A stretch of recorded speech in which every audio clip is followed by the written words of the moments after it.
called O Canada. So if I click on this, watch what happens.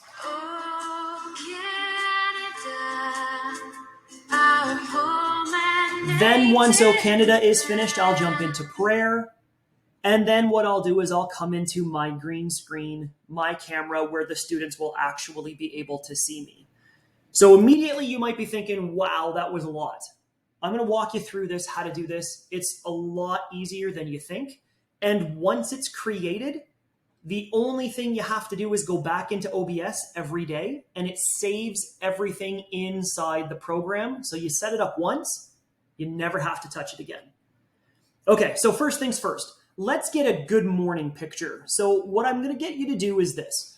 Down here under scenes, you're going to click on the plus button, and the plus button is the add button. So if I click on here and type in good morning to, I already have a good morning one, so I can't have the same scene name. It's going to create a brand new black screen, and you'll see there's nothing located inside of it. If I click on these source buttons, the plus button, you'll see that I have a whole whack of stuff that I can bring up. The main ones that you're going to want to use are going to be audio input, image, media source, sometimes text, and sometimes window capture. For this, if we're doing just a basic good morning scene, what we'll do is we're going to put an image in. So this image, I'll call it morning 2. And then it's going to ask me to find the image that I want to use. So if I click on browse and go online and find a scenic picture or something along those lines and save it to my computer, I just need to know where it's located. So in this case, maybe my good morning sign is going to look like Baby Yoda. I click on Baby Yoda and you'll notice that it doesn't fit the frame. He's outside of the frame. So I'll shrink Baby Yoda down or Grogu down, depending on how Star Wars adept you are. And there's my image. So you'll see that if I go from this black screen to the good morning sign, Baby Yoda is going to stay there.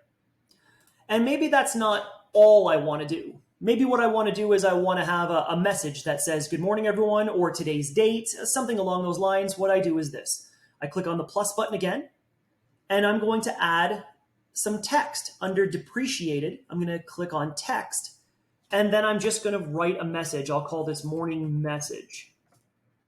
And maybe it will say today's date, August 17, good morning, good morning, everyone.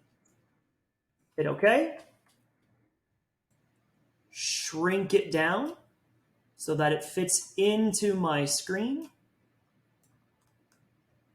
And now that's done. So once again, if I click back here on this basic black screen, which might be a good thing to keep around just in case you need to fade in and fade out of some things. And if I go back to good morning, there's today's date, and it's got my message. If I want to change that message, I simply go into sources, double click on the message, and change the date. Change the date to the 18th, hit OK, and there it is. Pretty simple stuff. Now, you'll notice that my O Canada had music playing because in OBS, what I can do is I can put music inside of OBS that plays automatically, or if I'm running a separate monitor, it doesn't even have to be a separate monitor, I can have tabs up where music's going to play. So I'm going to show you 2 ways that you can incorporate some sound effects into this. The first way is to do it just through your desktop audio.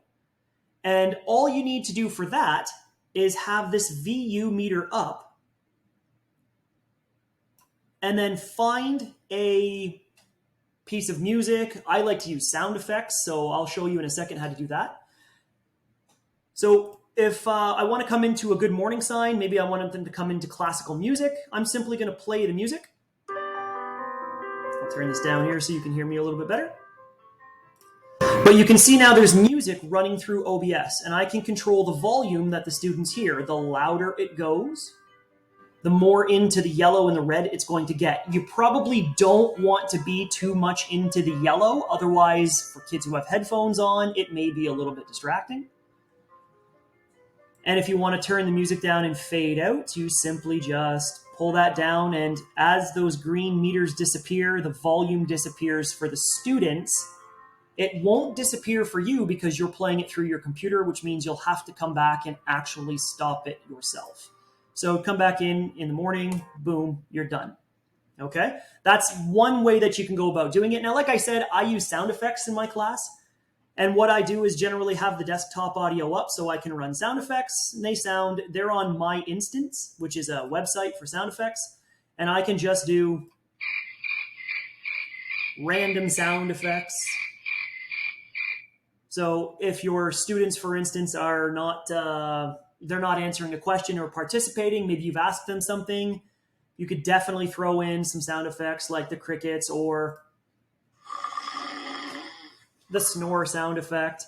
Or if someone answers a question you didn't expect them to get, you can always throw some James Brown in.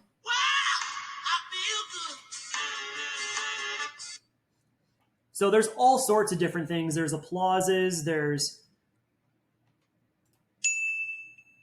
drum rolls, there's all kinds of crowd noises that you can put in. It's pretty awesome, a good way to do that. Now that's one way that you can do it, is doing it through a separate screen, much like here. Now as you switch screens, remember your students won't see you switching screens. They're only going to see what is up on this. Okay? So keep that in mind. You get to hide all of that fun stuff. The next way that you can go about doing it is you can put it right into OBS. And now I'll do that for you so you can see it. So what I'm going to do here is I'm going to click on the plus. And this time, instead of adding a picture or some text, I'm going to add a media source. And a media source can be any video or audio file. So let's click on, I'm going to create a new one called Crowd Clap. And right here, when you do this, what you want to do is make sure you click this off, because every time you switch to the scene, that is going to restart it and it's going to start to do it automatically. So click that off, and this way it only runs when you allow it to run. So watch how this works. So what I'm going to do is, much like I did with the image, I'm going to go to Browse.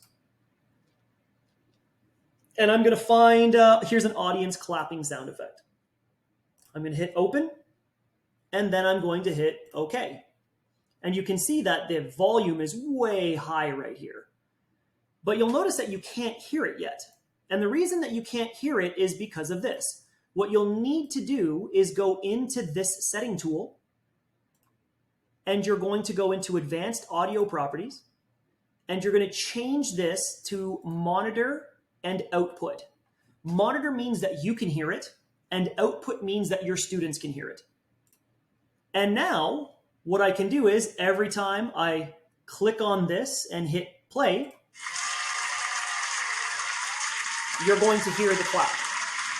And if you want to stop it, you just hit the button to stop it. So once it's in here, you can simply copy and paste this into any other scene. So what I do is I click on it, hit Control-C, go into black screen, and Control-V, and there it is. Once again, OBS saves all of the work that you've done, and you just have to put it in to where you want it to be. Okay? So now we've got some scenes here. We've got a scene for a good morning. Maybe what you want to do now is you want to come on and do your O Canada, your prayer, or maybe you want the students to see you. So what I do here is I have a green screen that I use, and so this is going to look a little bit weird. But what I'll do is I'll create a brand new scene, and maybe I'll title it Me or Main Screen. And what I need to do here is add the video capture device that I'm using. And this video capture device is going to be my test one. And you'll see that it's going to bring up the different web cameras that you have. There I am. Hello. And then you simply hit OK. And now the students can see me instead of the scene that we had beforehand. So watch. I can go from good morning, see ya, to now me on the main screen. Or what I could do is I could do something like this. I could go from the good morning scene And I could perhaps copy my video capture device over here. And now they can see me on the good morning scene as well. I can just make the video a little bit smaller. And here I am in the morning waiting to greet them. Hi, everyone. And that's how scenes and sources are going to work. So there really is a ton of potential for you to do some really engaging things with your students. Oh, I want to show you one more thing since I did the picture-in-picture here. One of the ways that I find that Google Meets is a little bit clunky is through the present screen. You can set up a present screen in OBS by doing what's called window capture. So let me show you how to do that. We're going to go here. I'm going to create a new one called window capture. And you'll notice the black screen one more time. Maybe what I want to do, I'm going to click on window capture here. I'm going to hit OK. And I want to click on, so here's my instance. So that's the thing that I just had a couple of seconds ago where I was clicking sound effects. You would have seen it. It generally looks at what's open currently and allows you to use that as your main window. So I'm going to use this and hit OK. I'm going to make it so it fits my screen. Now you'll notice that it tries to keep it right here in constraints. If I click on the shift button and grab this, I can actually stretch one of them only at a time. So I can make it really small or whatever. And then, so let's say that this is what I have up for my students to see. I can also put in the picture-in-picture so the students can see me so they know it's not just me hanging out doing my thing. So now what I can do is I can do my lesson, deliver my lesson with the kids being able to see me, and they'll be able to see everything that I'm doing on the screen at once. So what I could do is go from the main screen. Okay, guys, we're going to go over to the web right now. Hang on one second. Let's do a quick transition if we could here. I'm talking to nobody, by the way. Let's do a quick transition here. How about, let's do this.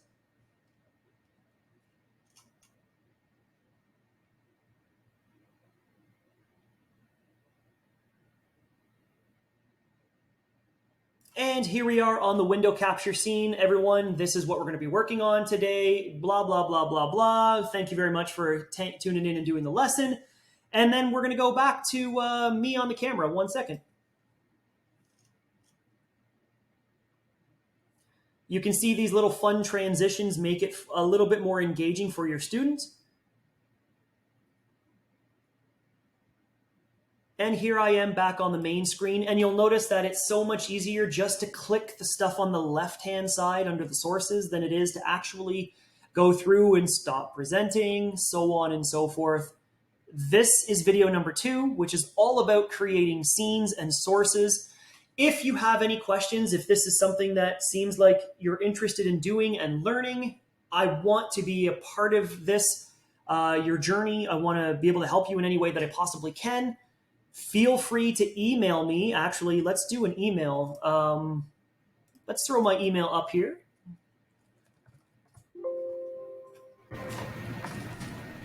Since you're all watching it now, email contact. My email is brandon.vadovic@sccdsb.net. And let's throw it at the bottom of the screen here so that way everyone has it. It really is an easy program once you get the hang of it, and it makes your virtual teaching so much more engaging than any of the stuff that you possibly could be doing right now just by using Google Meets. Email me down below if you feel like you have any questions or if you want any assistance with this. This is video number 2. Thanks very much for tuning in. And we'll check you out in video number 3, which I'm going to have posted very shortly. Okay, thanks very much, guys. Talk soon.